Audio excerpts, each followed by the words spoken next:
ini kami kelompok 1 akan membahas tentang konsep pendidikan Islam. Sebelumnya, kita harus mengetahui perbedaan istilah antara pendidikan agama Islam, pendidikan keislaman, pendidikan dalam Islam, pendidikan menurut Islam, dan pendidikan Islam. Pendidikan agama Islam dimaknai sebagai pendidikan yang mengajarkan apa itu agama Islam. Pendidikan keislaman yaitu pendidikan yang khusus membahas agama Islam, yakni pendidikan yang menjadikan agama Islam sebagai objek yang akan dikaji.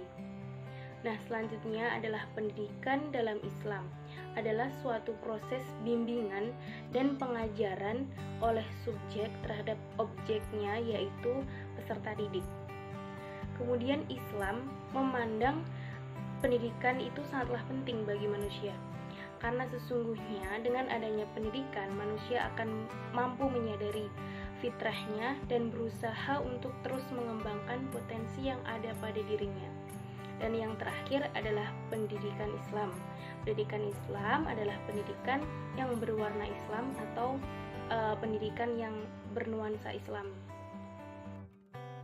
Nah, setelah mengetahui perbedaan istilah-istilah tadi, kita juga harus mengetahui perbedaan istilah antara tarbiyah, taklim, dan takdib.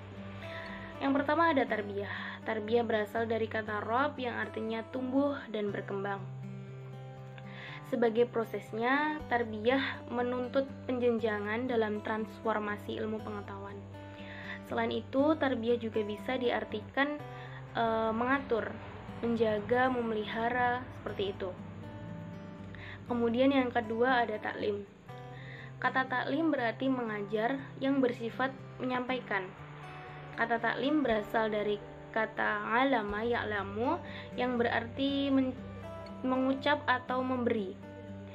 Mungkin dalam istilah sekarang, taklim bisa disebut sebagai pengajaran. Dan yang terakhir adalah takdib. Takdib dalam bahasa Indonesia bisa disebut dengan pelatihan atau pembiasaan. Takdib juga bisa disebut sebagai pelatihan akhlak yang baik, sopan santun, dan tata cara melakukan sesuatu yang baik.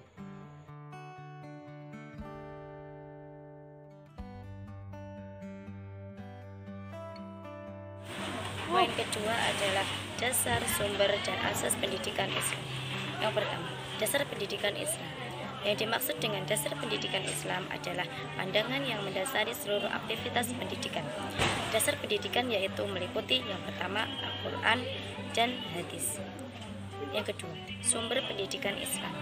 Sumber pendidikan Islam yaitu Al-Quran, As-Sunnah, kata-kata sahabat atau mazhab sahabi.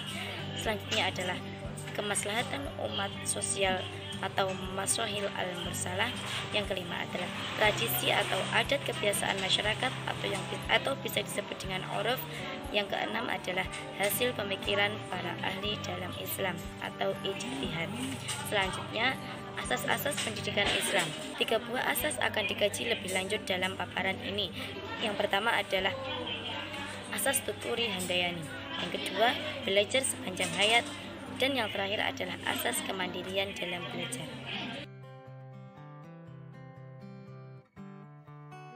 Prinsip-prinsip pendidikan Islam sebagai ilmu. Pendidikan Islam bertugas pokok mengilmukan wawasan atau pandangan tentang kependidikan yang terdapat di dalam sumber-sumber pokok dengan bantuan dari pendapat para sahabat dan ulama atau ilmuwan muslim.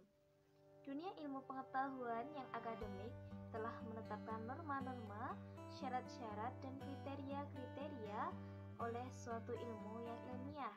Persyaratan keilmuan yang ditetapkan itu tampak bersifat sekuler, dalam arti bahwa yang mengilmiahkan suatu pandangan atau konsep dalam banyak seginya, yang melibatkan nilai-nilai ketuhanan dipandang tidak rasional karena metafisik, dan tidak dapat dijadikan dasar pemikiran sistematis dan logis. Baiklah, sekarang kita akan mempelajari mengenai model penelitian ilmu pendidikan Islam. Dilihat dari segi objek kajiannya, ilmu pendidikan dibagi menjadi 3. Yang pertama yaitu pengetahuan ilmu. Pengetahuan ilmu yaitu pengetahuan tentang hal-hal atau objek-objek yang empiris yang diperoleh dengan melakukan penelitian ilmiah dan teori-teori bersifat logis dan empiris. Yang kedua, yaitu pengetahuan filsafat, merupakan pengetahuan tentang objek-objek yang abstrak dan logis, diperoleh dengan berpikir dan teori-teorinya bersifat logis dan tidak empiris. Kebenaran atau kesalahan teori ini hanya diukur dengan logika. Jika logis, maka dinilai benar. Jika tidak logis, maka akan dinilai salah. Yang ketiga, yaitu pengetahuan mistik, pengetahuan yang objek-objeknya tidak bersifat empiris dan tidak terjangkau dengan logika. Sekian dari kelompok kami. Wassalamualaikum warahmatullahi wabarakatuh.